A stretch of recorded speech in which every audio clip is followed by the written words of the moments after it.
ಉತ್ತರ ಕನ್ನಡ ಸಂಸದ ಅನಂತಕುಮಾರ್ ಹೆಗಡೆ ಅವರ ವಿರುದ್ಧ ದೂರು ದಾಖಲಾಗಿದೆ. ಮುಖ್ಯಮಂತ್ರಿ ವಿರುದ್ಧ ಏಕವಚನದಲ್ಲಿ ವಾಗ್ದಾಳಿ ನಡೆಸಿದ್ದು, ಜೊತೆಗೆ ಕೋಮು ಸಂಘರ್ಷಕ್ಕೆ ದಾರಿಯಾಗೋ ರೀತಿಯಲ್ಲಿ ಭಾಷಣ ಮಾಡಿದ್ದು. ಈ ಆರೋಪದ ಮೇಲೆ ಅವರ ಮೇಲೆ ದೂರು ದಾಖಲಾಗಿದೆ. ಕುಮಟಾದಲ್ಲಿ ಹೆಗಡೆ ಹೇಳಿಕೆಯ ವಿರುದ್ಧ ದೂರು ದಾಖಲಿಸಲಾಗಿದೆ. ದೂರಿನ ಬೆನ್ನಲ್ಲೇ ತಮ್ಮ ಹೇಳಿಕೆಯನ್ನ ಅನಂತಕುಮಾರ್ ಹೆಗಡೆ ಸಮರ್ಥನೆ ಮಾಡಿಕೊಂಡಿದ್ದಾರೆ. ಕಾಂಗ್ರೆಸ್ನ ನಾಯಕರುಗಳಿಗೆ ಸಭ್ಯತೆಯ ಪಾಠವನ್ನು ನಾನು ಹೇಳ್ತೀನಿ. ಸಿದ್ದರಾಮಯ್ಯ ಅವರೇ, ಸಭ್ಯತೆ ಏನು ಅನ್ನೋದನ್ನು ನೀವು ಕಲ್ತ್ಕೊಳ್ಳಿ ಮೊದಲು ಅಂತ ಕಾಂಗ್ರೆಸ್ ನಾಯಕರ ವಿರುದ್ಧ ಅನಂತಕುಮಾರ್ ಹೆಗಡೆ ಕಿಡಿಕಾರಿದ್ದಾರೆ. ಎಲ್ಲರೂ ನನ್ನ ಎದುರುಗಡೆ ಬಂದು ನಿಂತ್ಕೊಳ್ಳಿ. ಸಂಸ್ಕೃತಿಯ ಪಾಠ ಏನು ಅಂತ ನಾನು ಹೇಳ್ತೀನಿ. ಮಾತಾಡೋದು ಹೇಗೆ ಅಂತ ನಾನು ಹೇಳ್ತೀನಿ. ನನಗೂ ಸಭ್ಯತೆ ಗೊತ್ತಿದೆ, ಸಂಸ್ಕೃತಿ ಗೊತ್ತಿದೆ. ಯಾರಿಗೆ ಯಾವ ಭಾಷೆಯಲ್ಲಿ ಮಾತಾಡಬೇಕೋ ಅದೇ ಭಾಷೆಯಲ್ಲಿ ಮಾತಾಡಬೇಕು. ಮೊದಲು ಸಿದ್ದರಾಮಯ್ಯನವರೇ, ಸಭ್ಯತೆ ಏನು ಅಂತ ನೀವು ಕಲ್ತ್ಕೊಳ್ಳಿ. ಕಾಂಗ್ರೆಸ್ ಲೀಡರ್ಸ್ಗಳೇ, ಸಂಸ್ಕೃತಿ ಅಂತಂದ್ರೆ ಏನು ಅಂತ ನೀವು ಕಲ್ತ್ಕೊಳ್ಳಿ. ಮಾತಾಡೋ ರೀತಿ ನೀತಿಗಳನ್ನು ನೀವು ಕಲ್ತ್ಕೊಳ್ಳಿ. ಆಮೇಲೆ ನಮಗೆ ಪಾಠ ಮಾಡಿ. ಇವತ್ತು ಕೆಲವೊಬ್ರು ಸಭ್ಯರು ನಮಗೆ ಪಾಠ ಮಾಡ್ಲಿಕ್ಕೆ ಬರ್ತಾರೆ. ಸಿದ್ದರಾಮಯ್ಯನವರು ಮೊನ್ನೆ ತಾನೇ ಎಲ್ಲ ವಿಡಿಯೋ ಸೋಷಿಯಲ್ ಮೀಡಿಯಾಗಳಲ್ಲಿ ಹರಿದಾಡ್ತಾ ಇದೆ. ಏಕವಚನದಲ್ಲಿ ಮಾತಾಡಿದ್ರು. ಕಳೆದ ಚುನಾವಣೆಗಳಲ್ಲಿ ಏನೆಲ್ಲ ಮಾತಾಡಿದ್ರು. ಅವರಿಗೊಂದು ಕಾನೂನು, ನಮಗೊಂದು ಕಾನೂನು. ಅವರಿಗೊಂದು ನ್ಯಾಯ, ನಮಗೊಂದು ನ್ಯಾಯ. ಇದು ಯಾವ ಸೀಮೆ ನ್ಯಾಯ ರೀ?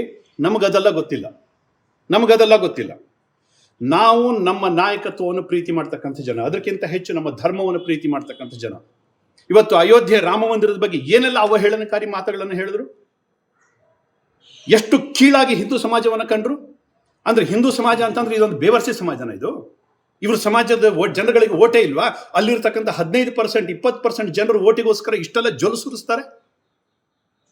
ಹಾಗಿದ್ರೆ 80%, 85% ಇರತಕ್ಕಂಥ ನಮ್ಮ ಜನರಿಗೆ ಏನಿದೆ ಗೌರವ? ಹಾಗಿದ್ರೆ ಮೊದಲು ಗೌರವ ಕೊಟ್ಟು ಮಾತಾಡೋದನ್ನು ಕಲೀರಿ. ನಮ್ಮ ಸಮಾಜಕ್ಕೆ ಮೊದಲು ನಮ್ಮ ಧರ್ಮಕ್ಕೆ ಗೌರವ ಕೊಟ್ಟು ಮಾತಾಡೋದನ್ನು ಕಲೀರಿ. ಜಾತ್ಯತೀತತೆ ನಮಗೂ ನಂಬಿಕೆ ಇದೆ, ಆದರೆ ಆ ಧ್ವನಿ ನಿಮ್ಮ ಧ್ವನಿಯಲ್ಲಿರಲಿ, ನಿಮ್ಮ ಭಾಷೆಯಲ್ಲಿರಲಿ.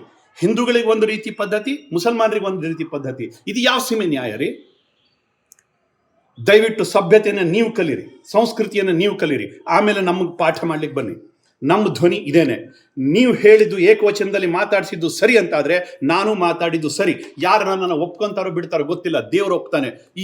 ಈಗ ಹಿಂದೂ ಸಮಾಜದ ಸಭ್ಯ ಜನ ಇದನ್ನು ಒಪ್ಕೊಂತಾರೆ. ಸೋಷಿಯಲ್ ಮೀಡಿಯಾದಲ್ಲಿ ನೋಡ್ಲಿ, ಇವತ್ತು ಚರ್ಚೆ ಮಾಡಲಿ, ಯಾರು ಏನೇನು ಹೇಳ್ತಾ ಇದ್ದಾರೆ ಅನ್ನೋಂಥದ್ದನ್ನು ಕೇಳಲಿ. ಸಿದ್ದರಾಮಯ್ಯನವರೇ, ಖಂಡಿತವಾಗಿ ಹೇಳ್ತೀನಿ, ಸಂಸ್ಕೃತಿ ಸಭ್ಯತೆ ಬಗ್ಗೆ ಮಾತಾಡೋದಾದ್ರೆ ನನ್ನ ಎದುರುಗಡೆ ಬರ್ರಿ. ಇಡೀ ಕರ್ನಾಟಕದ ಜನ ನೋಡ್ಲಿ, ಲೈವ್ ಆಗಲಿ, ಬನ್ನಿ ನಮ್ಮ ಎದುರುಗಡೆ.